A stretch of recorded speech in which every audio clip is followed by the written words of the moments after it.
Olá, pessoal, tudo bem com vocês?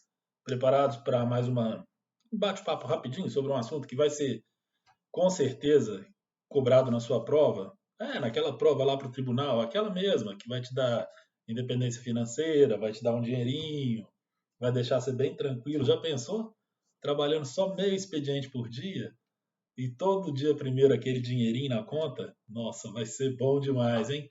Então, hoje nosso bate-papo vai ser bem rapidinho mesmo, é uma introdução bem rápida de uma coisa, de um assunto que sempre está caindo nas questões a respeito de atualidades, assuntos atuais, que é a globalização.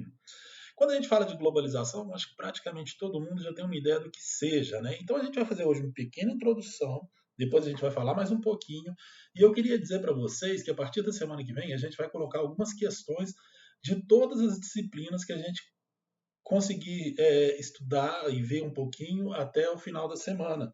Eu estou pretendendo ainda passar um pouco de direito administrativo e, se der, entrar em direito civil. Então, a gente já falou um pouquinho de direito constitucional, a gente vai falar hoje um pouquinho de atualidades, depois um pouquinho de direito administrativo, depois um pouquinho de direito civil. Aí a gente vai começar com as primeiras questões, aí vai falar de outras disciplinas, informática, direito penal, processual civil. Vamos ver mais questões. A gente vai começar a ver outros assuntos das outras áreas que a gente já viu, vai aprofundando aos pouquinhos, para a gente chegar lá até meados do primeiro semestre do ano que vem, até final do primeiro semestre do ano que vem, pronto, para já passar no concurso e assumir um cargo, né, no tribunal. É isso aí. Então vamos lá. O que é globalização? Vamos definir globalização. A globalização é o aumento da integração entre empresas e governos dos países, dos diferentes países ao redor do mundo, né? E o que acontece?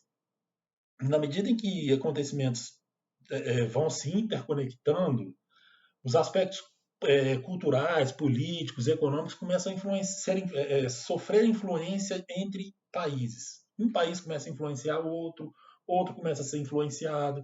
Como é que era o mundo há 600, 700, 800 anos atrás?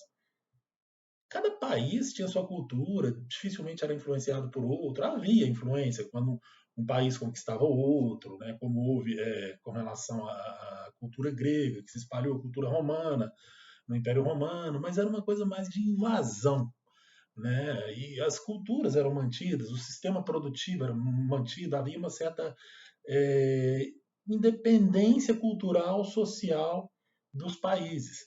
Né? E, na medida que o tempo foi passando, isso foi começando a deixar de existir. E quando é que começou esse processo de globalização? Bom, há uma certa divergência com relação a isso. Tem gente que fala que o processo de globalização começou mesmo no início da década de 1990, né? Ou seja, pouco tempo, 30 anos atrás, com a queda do Muro de Berlim, que o processo com a queda da União Soviética também, que a influência mais direta, massiva dos países ditos comunistas naqueles países de terceiro mundo de política comunista começou a deixar de existir e isso facilitou a integração entre os países. Tem gente que diz que foi depois da Segunda Guerra Mundial, mas o que é mais aceito hoje é que a globalização começou lá atrás, lá há muito tempo atrás, no século XV, 1460, 70, com o início das grandes navegações. Vocês lembram disso?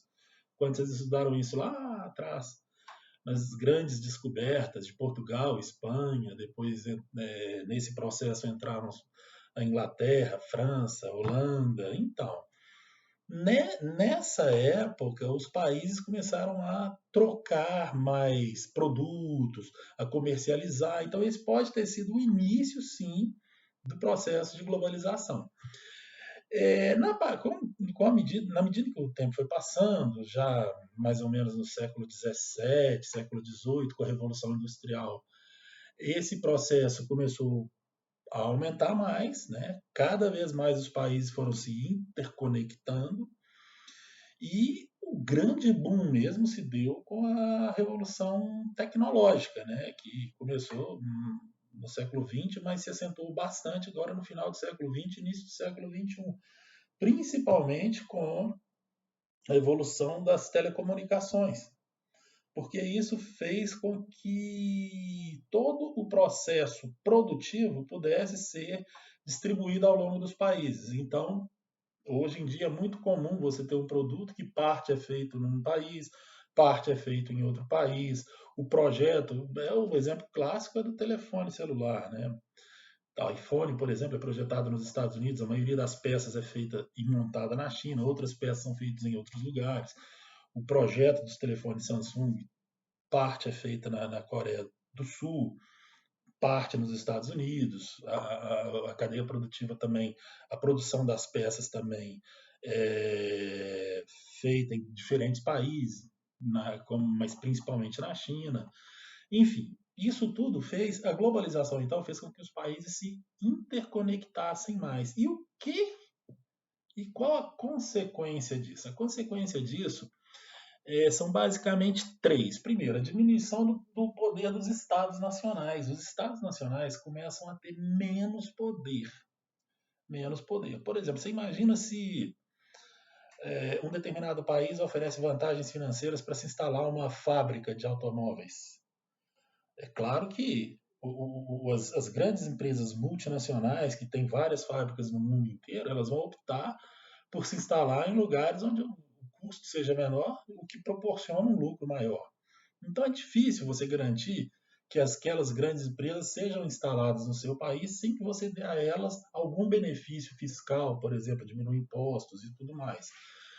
Outra consequência é a multipolaridade. O que significa isso? Os órgãos chamados multilaterais passam a ter mais força, como a ONU, desde o final da Segunda Guerra Mundial, começou a ter mais força, né? Ou seja, vocês veem agora na pandemia, né? A força que tem a OMC, a OMS, a Organização Mundial da Saúde, né? Ela tenta trazer para si, trazer para ela mesma a coordenação do combate a essa pandemia. Outro órgão multilateral muito importante é a Organização Mundial do Comércio, que tenta regular o comércio entre os países.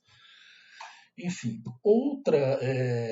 outra característica também, outra consequência do globalismo, aliás, desculpa, eu falei uma coisa errada, não é globalismo, é globalização. Inclusive, é importante não confundir globalismo com globalização. Globalismo diz respeito a uma questão muito mais política, muito mais ideológica, isso não cai em concurso público. Depois, se alguém tiver interesse em se aprofundar, pode pesquisar a diferença entre globalização e globalismo. A gente está falando de globalização.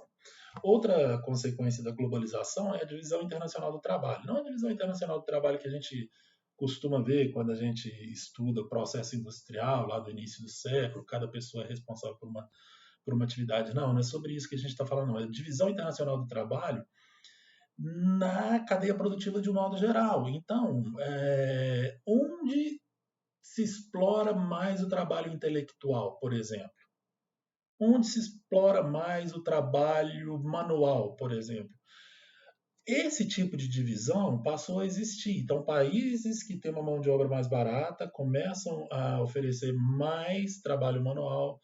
Países que têm um desenvolvimento tecnológico mais avançado, por exemplo, Estados Unidos, empregam mais pessoas que oferecem mão de obra intelectual. E essa foi uma característica importante. Então, há uma certa divisão internacional do trabalho nesse sentido. China, por exemplo, né? Se a gente for pensar em oferta de mão de obra barata, a gente sempre lembra da China. Bom, isso aqui foi só uma pincelada, a gente vai falar muito mais sobre globalização, a gente vai falar mais sobre vários outros assuntos da atualidade, mas o importante é mais ou menos ter essa pequena noção. A gente vai pegar as questões sobre globalização na próxima semana, como eu falei, para vocês começarem a ver como é que as bancas cobram questões dessa natureza. Vocês vão ver que é super tranquilo, vocês vão ver que passar na prova é muito fácil. É muito fácil, gente. É só ficar ouvindo esses vídeos. Ouça 2, 3 vezes. Veja com mais calma, sem pressa. E é isso, a minha proposta é essa mesmo. Só uma pequena conversa de 10 minutos, um pouquinho mais, para que isso vá entrando na sua cabeça. Fechou? É isso aí. Fiquem com Deus. Um abraço e até a próxima.